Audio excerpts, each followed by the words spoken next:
Hello dear students, welcome back to organize knowledge channel. और आज की जो वीडियो है उसमें डिस्कस करेंगे revision worksheet 101 for class 9 subject social science है। और ये वर्कशीट आपके लिए 23 मार्च 2022 के लिए शेड्यूल की गई है। आज की जो वर्कशीट है स्टूडेंट्स, उसमें हम chapter 5 natural vegetation and wild life को रिवीजन जो है इसको रिवाइज करते हुए क्वेश्चन आंसर जो दिए गए हैं उनको हम डिस्कस करेंगे। वर्कशीट शुरू करने से पहले प्लीज़ चैनल को सब्सक्राइब कर दीजिए, बेल आइकन को भी प्रेस कर लो ताकि आपको आने वाली वीडियोस की नोटिफिकेशन वो समय से मिल जाए। देखिए क्या दिया गया है। Read the given paragraph carefully and answer questions from 1 to 3। Forest are renewable resources. Forest क्या हैं? They are the renewable resources, यानी उनको हम रिन्यू कर सकते हैं। ठीक है, लेकिन टाइम जो है एक फॉरेस्ट को रिन्यू करने में बहुत ज़्यादा समय लगता है, लेकिन वो रिन्यूएबल रिसोर्सेज हैं। And play a major role in enhancing the quality of environment. और एनवायरनमेंट की क्वालिटी को एनहांस करने में एक मेजर रोल जो है वो प्ले करते हैं। They modify local climate, control soil erosion and regulate stream flow. They modify local climate, वो जो क्लाइमेट है उसको मॉडिफाई करते हैं, उसको इम्प्रूव करते हैं। सॉइल इरोजन को कंट्रोल करते हैं एंड रेगुलेट स्ट्रीम फ्लो। और जो स्ट्रीम फ्लो है उसको क्या करते हैं? रेगुलेट करते हैं, यानी जो फॉरेस्ट हैं वो जो एनर्जी फ्लो है एनवायरनमेंट में उसको कंट्रोल करते हैं। Support a variety of industries and provide livelihood for many communities and other panoramic and scenic view for recreation. They support the variety of industries. बहुत सारी इंडस्ट्रीज़ के लिए रॉ मटेरियल जो है, मेनली जो फॉरेस्ट बेस्ड इंडस्ट्रीज़ हैं, agro based industries हैं, उनके लिए क्या प्रोवाइड करते हैं? उनके लिए वो जो रॉ मटेरियल है वो प्रोवाइड करते हैं। एंड जो सैलानी हैं यानी जो घूमने आते हैं उनके लिए एक रिक्रिएशन का काम करते हैं फॉरेस्ट। वाइल्ड लाइफ का आप कह सकते हो कि शेल्टर प्रोवाइड करते हैं। तो इस तरह से बहुत सारे इम्पोर्टेंट पॉइंट्स हैं फॉरेस्ट को लेकर। They control wind force and temperature and cause rain. तो जो विंड फोर्स होता है, हवाएं हैं, उनको एक तरह से कंट्रोल करते हैं, टेम्परेचर मेंटेन रखते हैं, रेन्स कॉज करते हैं। They provide humus to the soil and shelter to wild animals. वो सॉइल को ह्यूमस प्रोवाइड करते हैं और वाइल्ड एनिमल्स को शेल्टर जो है वो प्रोवाइड कराते हैं। ठीक है, तो यानी इसमें जो आपको सोर्स दिया गया है, इसमें जो फॉरेस्ट हैं उनकी इंपॉर्टेंस के बारे में बताया गया है। अब आपको यहाँ पर 3 क्वेश्चंस ये दिए गए हैं एंड 4, 5, 6 टोटल 6 क्वेश्चंस आपको यहाँ पर दिए गए हैं। वन बाय वन हम इनको डिस्कस करेंगे। फर्स्ट क्वेश्चन है, natural vegetation provide the basis for type of industries. ठीक है, तो कौन सी इंडस्ट्रीज़ को जो है एक तरह से बेस प्रोवाइड करता है? Forest based and agro based industries get raw material from natural vegetation. तो नेचुरल वेजिटेशन से जो फॉरेस्ट बेस्ड इंडस्ट्रीज़ हैं, एग्रो बेस्ड यानी एग्रीकल्चर बेस्ड इंडस्ट्रीज़ हैं, उनको रॉ मटेरियल मिलता है।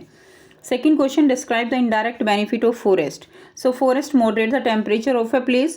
Forest protect the land from soil erosion by reducing the flow of flood water. Forest help in increasing soil fertility by providing humus. तो ये सारे जो है क्या है? These are the indirect benefit of forest. Temperature को balance करते हैं, लैंड को सॉइल इरोजन को रोकते हैं। ठीक है, and they help in soil fertility also by providing humus. Question number 3 है, explain how forest are renewable resources. आपको एक्सप्लेन करना है कि फॉरेस्ट जो है वो रिन्यूएबल रिसोर्सेज कैसे हैं। आंसर रहेगा, trees are renewable resources. Trees can be planted, grown up and harvested for timber. Tree जो है उनको हम प्लांट करते हैं, ग्रोन अप हो जाते हैं एंड उनको हार्वेस्ट करते हैं हम टिम्बर के लिए। A forest is a renewable resources but it takes much more time to grow a forest than to grow a stand of trees.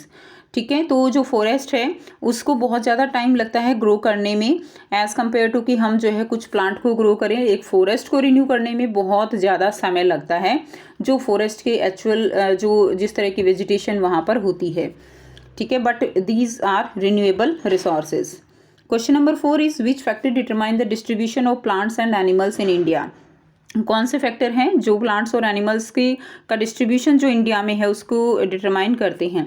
The main factor responsible for distribution of flora and fauna are favourable topography, availability of minerals, fresh water resources, suitable climatic condition and soil fertility.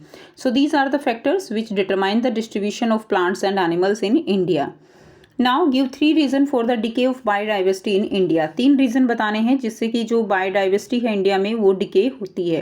So habitat destruction, hunting, over exploitation, environmental pollution, ठीक है।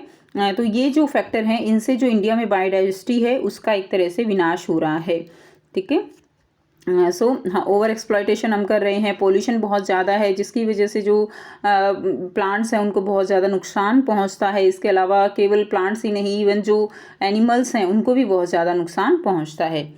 Now question number 6 is describe the contribution of ecosystem in maintaining balance in the environment, ठीक है। Contribution of ecosystem, ecosystem का जो है, ecosystem का क्या contribution है एनवायरनमेंट को बैलेंस करने में। Favourable ecosystem ensure that each organism thrive and multiply as expected. Favourable ecosystem क्या है कि हर एक ऑर्गेनिज्म जो है वो सस्टेन करे, वो जो है एक तरह से ज़िंदा रहे और एज मल्टीप्लाई, और जो भी एनवायरमेंटल कंडीशन है उसके अकॉर्डिंग वो मल्टीप्लाई करे। दे गेट इनफ फूड, उनको फूड मिले जिंदा रहने के लिए, to keep them alive. Ecological balance is also important because it leads to the continuous existence of the organism. It ensures that no particular species is exploited or overused. ठीक है, तो ये इंश्योर करता है कि जो भी ऑर्गेनिज्म हैं उनकी एग्जिस्टेंस रहे, यानी वो एक तरह से एक्सटिंक्ट ना हो। सेकेंड थिंग इज़ दैट कि जो पर्टिकुलर स्पीसीज है दैट इज़ एक्सप्लॉइटेड और जो है ओवर यूज़ ना हो, यानी ऐसा ना हो कि जो ह्यूमन बीइंग है, ठीक है, इकोसिस्टम को जो है इम्बैलेंस करता रहे और जो पर्टिकुलर स्पीसीज़ हैं वो क्या हो जाएं, वो एक्सप्लॉइट हो जाएं उनके ओवर यूज़ के कारण। तो इस तरह का जो बैलेंस है वो इकोसिस्टम जो है वो बनाता है एनवायरनमेंट के अंदर। सो ये थी आपकी आज की एसएसटी की इंग्लिश मीडियम की जो है वर्कशीट। आई होप सभी स्टूडेंट्स को ये क्लियर है।